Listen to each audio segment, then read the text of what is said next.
If you want to know what happened to Apple last week, then you are on the correct channel because this is Apple Time.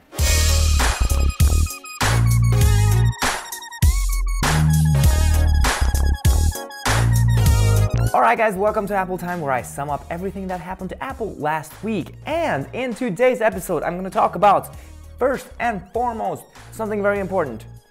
Angela Ahrendts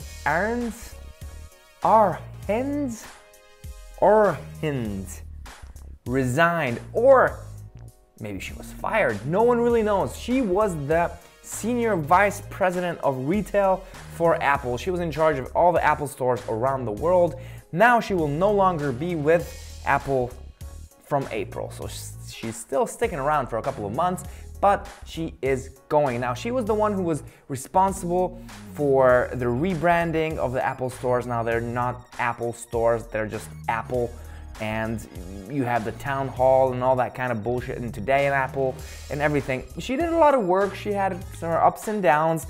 It's interesting to see her go, and no one really knows if she quit or not. My personal opinion, she quit. She has about $170 million in the bank. She wants to go back to England. Yes, she's English. $170 million. If they would give $170 million to me, they would never see me again in the world. Yeah, well, maybe on YouTube. Maybe I'll do Apple Time. Second piece of news is iOS 12.2.4 is out, so update immediately, because this refresh or this update for your iPhone secures your FaceTime bug. You know, we had the FaceTime bug a couple of weeks ago where anybody could listen in or eavesdrop on your FaceTime calls. Now that is done, it's fixed. Bravo, Apple. It took 2 weeks for you. Finally, everything is back on track. Anyway, guys, and a third piece of information that Apple found, that some apps are actually tracking what you are doing on your phone. Now, it's not just your location, it's what you click, when you click, where you swipe, what you swipe. Every little detail you do in that application is being recorded. Apps like Air Canada, Hotel.com, and a lot more are watching what you do. Now, Apple has said in a statement that if these apps do not remove these features, then they will be banned from the iOS operating system or the App Store. They won't be able to sell their applications. Now, this is pretty weird. In the Apple Store, there are clear guidelines that they have to notify everybody before they track them. Just like when an app wants to track your location, you get a big pop-up, you have to allow it. Now, it's interesting to see where this will go, if these apps can actually remove these things, or are they really baked into their core so much that they have to do a new app? Well, we'll see. This is not a new iPhone, but there are a lot of new iPhones. Actually, there are 4 million more iPhones in the United States than the previous year. How's that possible? I mean, there's 15 million less iPhones being sold, and there are 4 million more iPhones in the US.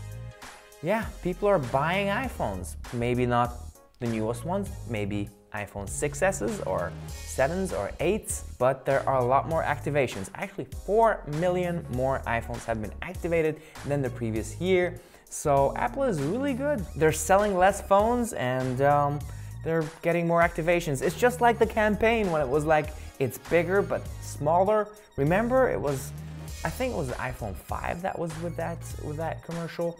Now guys, there has been a lot of reports that in the past couple of days, Apple Music notifications started appearing for some users, saying that they get another 3 months of trial period.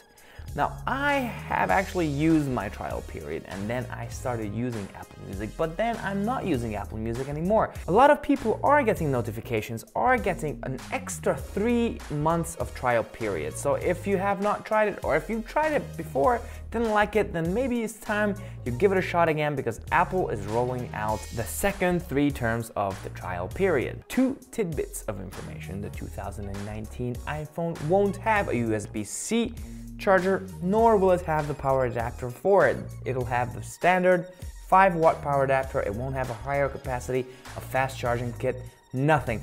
Apple won't include that in the box.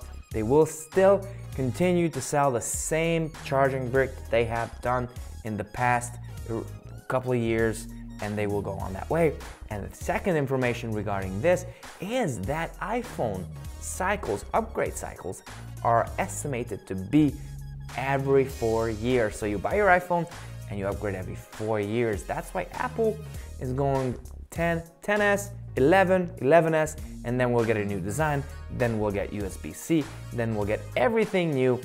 Apple is going the safe route. They are not throwing away a fresh design. They're not throwing away the accessories market with lightning cables and everything. They have too much in that. We'll get that in 1 or 2 years. Anyway guys, thank you very much for watching. This was Apple Time on my channel. If you want to see more content like this, if you want more Apple Time, if you want more summed up information so you don't have to watch anywhere else, just here you'll know everything that happened last week. And thank you very much for watching. Until my next video, stay safe and hang loose.